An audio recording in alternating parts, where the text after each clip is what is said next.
परिवार की लाडली बिटिया, या फिर यूँ कहे कि परिवार की आन बान और जान। जब घर में होती तो ऐसा लगता मानो घर में आसमान टूट पड़ा हो। घर में इधर उधर धमा चौकड़ी करना और खूब सारी बातें करना उसके पसंदीदा कामों में से एक होता था।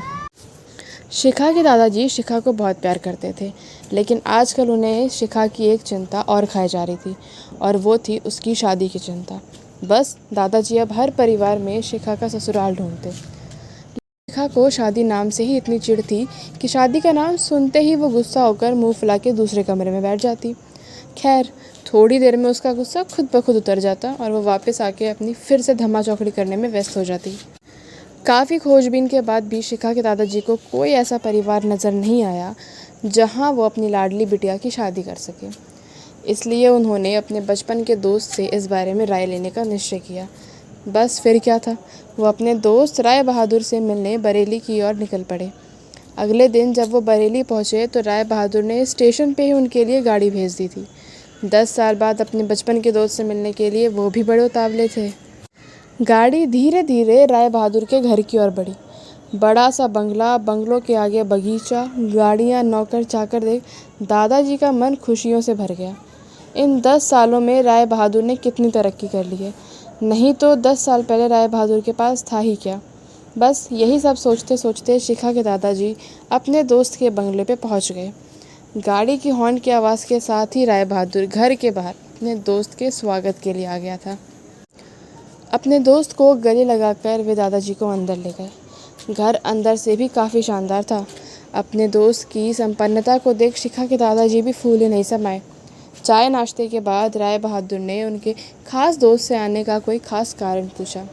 दादाजी ने पोती की शादी के लिए एक अच्छा सा परिवार ढूंढने का काम सौंपते हुए बिटिया का फ़ोटो राय बहादुर के हाथ में सौंप दिया। राय बहादुर भी अपने बेटे विक्रम के लिए एक सुयोग्य कन्या की तलाश में थे। तीखे नैन नक्श, चेहरे पर तेज और एक बार में ही किसी को पसंद आने वाली शिखा बिटिया को फ़ोटो में देखकर ही उन्होंने शिखा को अपने घर की बहू बनाने का फैसला कर लिया। राय बहादुर इतना सोच ही रहे थे कि इतने में उनका बेटा विक्रम आ गया। विक्रम ने दादाजी के पैर छुए और हालचाल पूछने के बाद ऑफिस की ओर निकल गया। विक्रम के जाने के बाद राय बहादुर ने अपने दोस्त से विक्रम और शिखा के संबंध के लिए पेशकश की। शिखा के दादाजी को लगा जैसे राय बहादुर ने उनकी मुंह की बात छीन ली है। प्रसन्नता से विदा लेकर अपने घर आने का कह के दादाजी अपने घर की ओर निकल गए। विक्रम को शिखा बहुत पसंद थी, लेकिन विक्रम की माँ विक्रम की शादी अपने से भी बड़े घर में करना चाहती थी। लेकिन विक्रम के मनाने पर वह मान गई और तय समय पर दोनों की शादी हो गई। ससुराल में शिखा के सास ससुर, विक्रम के बड़े भैया भाभी और शिखा की उम्र की एक ननद थी रागिनी। अपनी सादगी और सबका अच्छे से ख्याल रखने के कारण शिखा ने घर में सबके दिलों में जगह बना ली। लेकिन अपनी तमाम कोशिशों के बावजूद अपनी सासू माँ का प्यार पाने में वो असफल रही। वह शिखा के हर काम में कुछ न कुछ गलती निकाल दिया करती थी। अपनी शादी की रात को ही विक्रम ने शिखा से साफ साफ कह दिया था कि घर के किसी भी मामले में मैं बिल्कुल नहीं बोलूँगा, ना तो मैं किसी बात पर माँ से बहस करूँगा और ना ही तुम्हारा साथ दूँगा। तुम्हें अपनी समझदारी से ही काम लेना होगा। लेकिन शिखा की लाख कोशिशों के बावजूद भी सासू माँ के व्यवहार में कोई परिवर्तन नहीं आ रहा था। शिखा की ननद ज़रूर उसकी माँ से शिखा भाभी के प्रति इस तरह के व्यवहार पर उलझ जाती, लेकिन इससे भी केवल बात बढ़ने के अलावा कुछ भी नहीं होता। इसी तरह करीब 1 साल निकल गया। शिखा और विक्रम को जुड़वा बेटियां हुई। समय उसके लिए अग्नि परीक्षा का समय था। शिखा का दर्द शिखा के लिए आंसू बन गया था।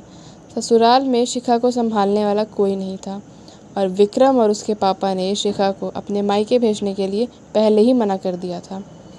एक दिन रागिनी कॉलेज से आई तो उसने सभी को कॉलेज के सालाना कार्यक्रम में आने के लिए कहा और ये भी कहा कि कॉलेज में उसकी भी 2 प्रस्तुतियां हैं, इसलिए आप सभी का चलना बहुत ज़रूरी है। खैर, ना चाहते हुए भी शिखा को अपनी दोनों बेटियों के साथ रागिनी के कॉलेज जाना पड़ा। कार्यक्रम की शुरुआत में गीत संगीत की कई प्रस्तुतियां हुई। उसके बाद मॉडलिंग राउंड शुरू हुआ।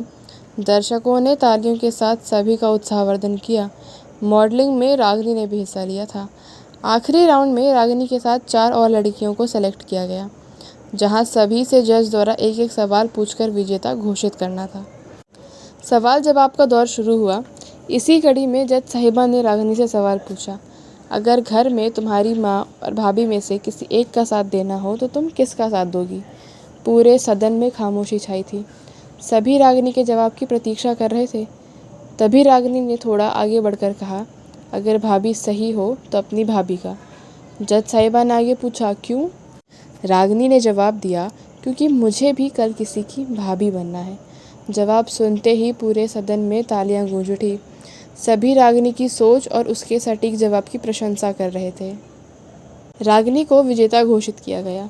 पुरस्कार लेने से पहले रागिनी ने सभी से कुछ कहने के लिए माइक थामते हुए कहा, हर बेटी अपनी माँ से बहुत प्यार करती है और माँ भी अपनी बेटी के दिल के सबसे करीब होती है। इसी तरह हमारे घर की बहुएं भी तो किसी की बेटियां हैं। आज हम किसी की बेटियां हैं, कल से किसी की भाभियां और बहुएं बनेंगी। अगर कल से हमें कुछ दुख हुआ तो हमारी माँ को भी दुख होगा, और इसी तरह हमारे घर की बहू को दुख हुआ तो उनकी माँ को भी दुख पहुँचेगा। और इस दुनिया में किसी भी इंसान को किसी की भी माँ को दुख पहुँचाने का कोई हक नहीं। इसलिए हर सास अपनी बहू को अपनी बेटी समझे तो आगे चलकर उनकी बेटी भी खुश रहेगी।